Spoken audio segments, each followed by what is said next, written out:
What's up guys, Tamarakshan here. Apple's iPhone XS Max. Well, it's been more than 2 years since it was launched, and right now, even though you can't buy a brand new one, well, you can get a used or a refurbished one, and many will be confused how well the XS Max has aged and also whether it's worth buying in 2021. Well, this video is to answer all that.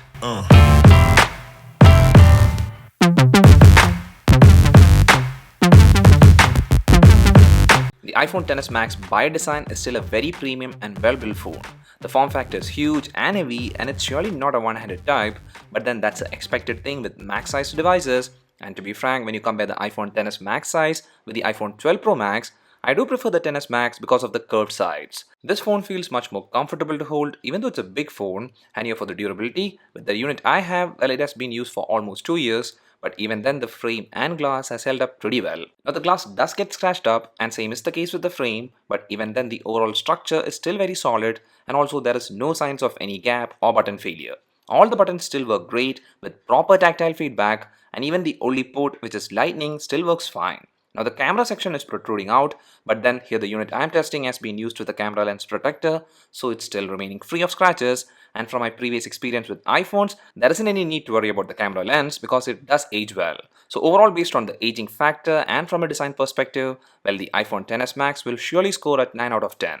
And here the 1 point reduction is because of the cosmetic aging, which is scratches. And here about the design, I still feel this is a well designed phone, and even now the overall design is good. The curved stainless steel frame with the glass on the front and back is premium, and even though from the front the notch might look ugly, well, even if you get a 2021 iPhone, which is the iPhone 12 series, you can see the same size notch. And in practicality, this notch is of great use because it does house the Face ID sensors. And even with the mask situation, I do feel that Face ID is an advanced system, and when it works without any hindrance, it's a very convenient unlocking method. And here, since we have touched the front portion of the phone, well, what you see is still one of the best displays in any smartphone. This is a great quality, well calibrated panel, and hence the experience from it, even after 2 years of launch, is top class. This display is a 6.5-inch OLED display which has a resolution of 2688 by 1242, which in turn gives a pixel density of 458 ppi. And here this display does have support for True Tone, then there is support for 3D Touch, and also the display is a white color P3 display.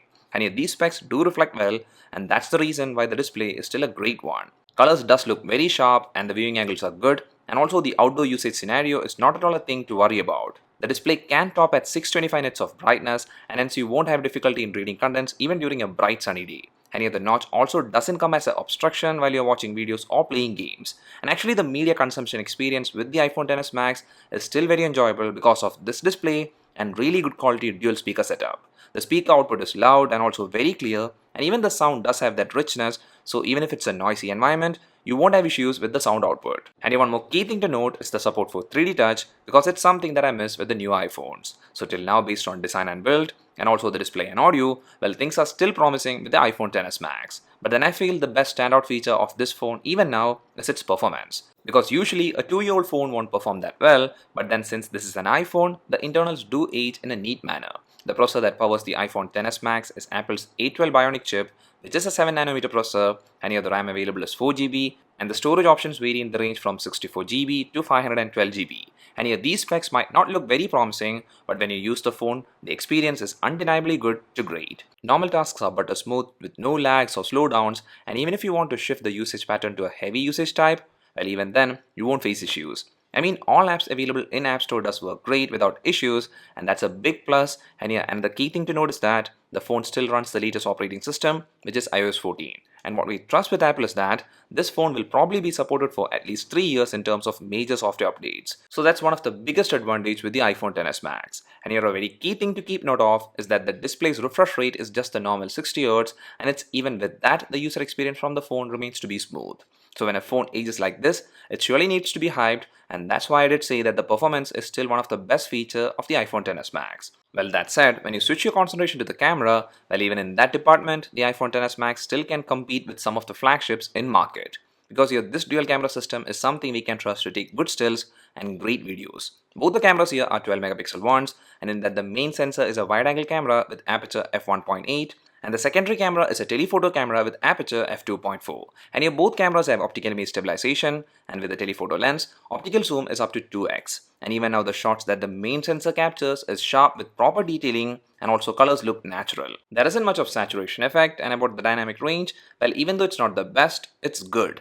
Dark areas lose a bit of detail, but overall if it's an environment which has good lighting, the shots are great. But then when the light fades, the shots becomes grainy. There is no official night mode support for the iPhone XS Max, so if you're a person who clicks a lot of photos in low light, well then you won't be enjoying the camera system in the iPhone XS Max. And here about the telephoto camera, it's a useful one not only because of the 2x zoom capability, but it's because it does help in capturing excellent telephoto shots. For me, that was the main core advantage with this secondary camera, but in that also, a key thing to note is that it's only usable when there is plenty of light. And about the main strong point of the camera system, which is video recording, well, you can record 4K video at 60 FPS, and the quality of video is still better than most of the high-end Android phones.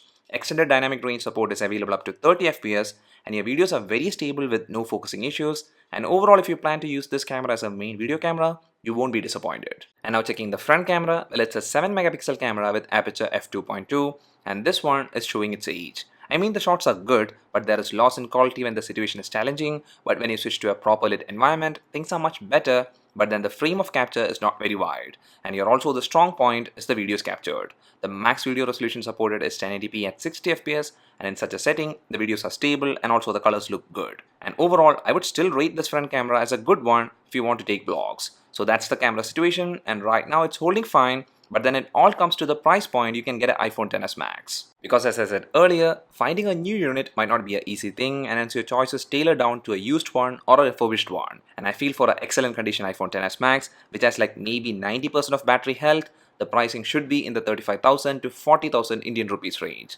Because if it's anything about that, well, you can get an iPhone 11 which has a couple of sacrifices, but still you can get a brand new one, and actually the experience you get from the iPhone 11 is still impressive.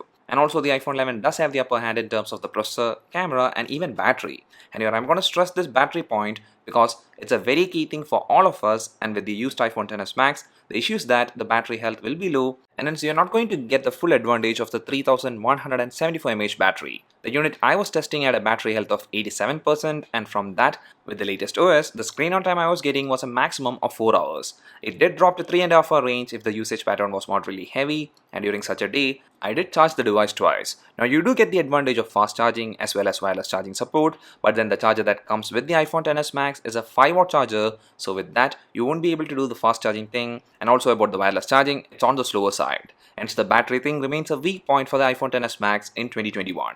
But then some of the other highlights of the iPhone XS Max is that it's IP68 rated, and also you can use 2 SIMs, in which one SIM must be a nano SIM and the other should be a eSIM. But in that also there is no 5G support, so if you're a person looking for such a thing, then the XS Max is surely not the one for you, and actually that's the same with all the iPhones available right now other than the 12 series. And lastly about the Bluetooth version, it's 5, and the Wi-Fi version is dual band Wi-Fi, and you even get NFC, which comes as a handy thing for Apple Pay. So I guess this is everything about the iPhone XS Max in 2021. And right now the phone does have some great stuff, and here the core thing that you must consider is the price that you can get the iPhone XS Max, and also the condition of the device you're going to get. And if both these factors turn out good, well then what you're getting is a device which still offers excellent media experience, which is still holding strong in terms of performance, and the cameras you get are also good, with the main highlight going to the videos and also the portrait photos. And last but not least, this is also a very premium feeling and well-built phone. You do miss the support for 5G, which might become a thing in the future, but right now in India 5G is not available, so that's not something you have to worry a lot about. Because here the core experience thing is still great, and like I said, if you can get an excellent condition iPhone XS Max for a good price, it's still a great option you can consider. That's all for this video guys. Hope you liked it. If so, a like is much appreciated, and a sub to the channel will be awesome. See you again in the next one. Till then, bye.